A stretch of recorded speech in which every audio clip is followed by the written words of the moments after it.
आजकल जहां जाओ हर ओर लटके हुए चेहरे और मायूस लोग ही मिल रहे हैं। सब के सब परेशान हैं। मार्केट में लगातार घाटा जो हो रहा है, सेविंग्स डूब रही हैं, महीने दर महीने लगाए हुए पैसे मुनाफा तो भूल जाइए, बड़ा नुकसान झेल रहे हैं लोग। सच भी है, भारत का शेयर मार्केट लगातार 5 से 6 महीने से गिर रहा है और 1996 के बाद इतना लंबा गिरने का क्रम पहली बार हुआ है। पिछले 30 साल की इस रिकॉर्ड तोड़ गिरावट में यह भी सच है कि सबसे ज्यादा नुकसान आम आदमी का और खासतौर से मध्यम वर्ग का हुआ है। वैसे तो मोदी सरकार खूब मार्केट खेलती थी। बेरोजगारी, महंगाई, आर्थिक असमानता, ऐसे कोई भी मुद्दे उठाओ मार्केट का नाम लेने लगते थे। प्रधानमंत्री और गृह मंत्री तो शेयर मार्केट में इन्वेस्ट करने की ऐसे टिप्स और राय देते थे जैसे कोई ब्रोकरेज हाउस चला रहे हो। लेकिन अब जब शेयर मार्केट धड़ाधड़ गिरे जा रहा है और थमने का नाम नहीं ले रहा है, तो विशुद्ध सुई टपक सन्नाटा है।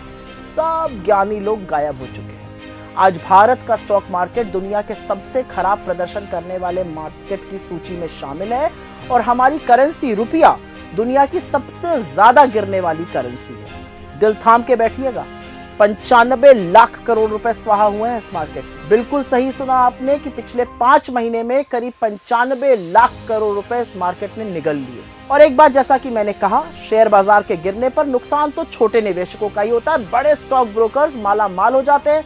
चाहे मार्केट चढ़े चाहे मार्केट गिरे, वो मोटी रकम पीटते हैं। अब सवाल यह है कि विदेशी निवेशकों का मुंह क्यों भंग हो रहा है। फॉरेन इंस्टीट्यूशनल इन्वेस्टर्स, खूब झुंझुना बजाया जाता था इनका। ये विदेशी निवेशक सितंबर से लेकर अब तक करीब 1,67,000 करोड़ रुपए मार्केट से निकाल चुके हैं, भारत के मार्केट से। फरवरी में इन्हीं विदेशी निवेशकों ने 47,000 करोड़ रुपए से ज्यादा निकाले। ज्यादातर निवेशकों को अमेरिका ज्यादा आकर्षक लग रहा है और चिंता की बात यह है कि इन निवेशकों को अमेरिका के बाद चीन का रुख करना पड़ रहा है और ये वहां जा रहे हैं, धड़ल्ले से जा रहे हैं। चीन का स्टॉक मार्केट पिछले 6 महीनों में 17% बढ़ा है, वही भारत का मार्केट 12% धराशायी हुआ है। लेकिन धराशायी हो क्या रहा है? क्योंकि इस बार इस गिरावट में स्मॉल कैप या मिड कैप में तबाही नहीं मची है, बड़े बड़े शेयर गिर रहे हैं। SBI जैसा शेयर एक साल में अपने सबसे निचले स्तर पर है, 52 वीक लो जिसको कहा जाता है। तो सवाल तो पूछा जाएगा कि मार्केट क्यों गिर रहा है। इसका बड़ा कारण है डोनाल्ड ट्रंप का खुलेआम भारत को धमकाना कि मैं रेसिप्रोकल टैरिफ लगाऊंगा। इससे वैश्विक ट्रेड में और निवेशकों में एक डर का माहौल बन गया है। और एक बात यह भी सच है कि बजाय इसका प्रतिरोध करने के, विरोध जताने के, मोदी जी तो मागा मीगा मेगा करने में व्यस्त थे। इस गिरावट का एक और बड़ा कारण है आर्थिक मंदी। अभी तक शेयर बाजार आर्थिक बदहाली से बेखबर कुलाचे मारता जा रहा था, बढ़ता जा रहा था। लेकिन अब आर्थिक तंगी का इतना बुरा हाल है कि मार्केट में भी डर है। मंदी के चलते लोगों के पास पैसों की भारी कमी है, जिससे उपभोग में गिरावट हुई है।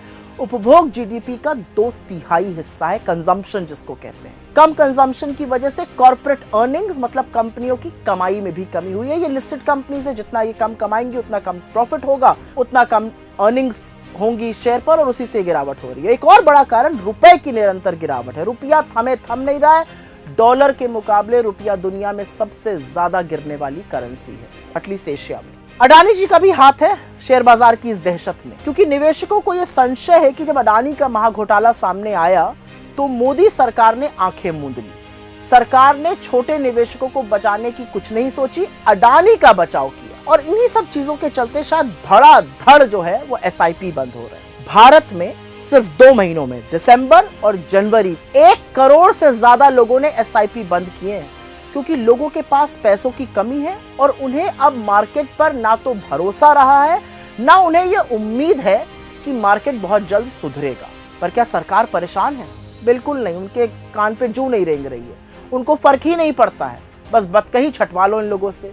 विकसित भारत का झुंझुना बजाएंगे, लेकिन 22 सालों में हर साल 8% ग्रोथ कैसे आएगी, इस पर कोई चर्चा नहीं, कोई बहस नहीं होगी। बड़ी बड़ी बातें करना, खोखले वादे, खोखले दावे भरना, जुमले बोलने की बुरी आदत है मोदी जी को। स्टॉक खरीदने की तो खूब बात करते थे, आज मौन क्यों साध लिया है? 6 महीने से लगातार गिर रहे बाजार में छोटे इन्वेस्टर को बचाने के लिए क्या सरकार के पास कोई योजना है या नहीं है? सवाल आज इस बात का है, सवाल आज इस बात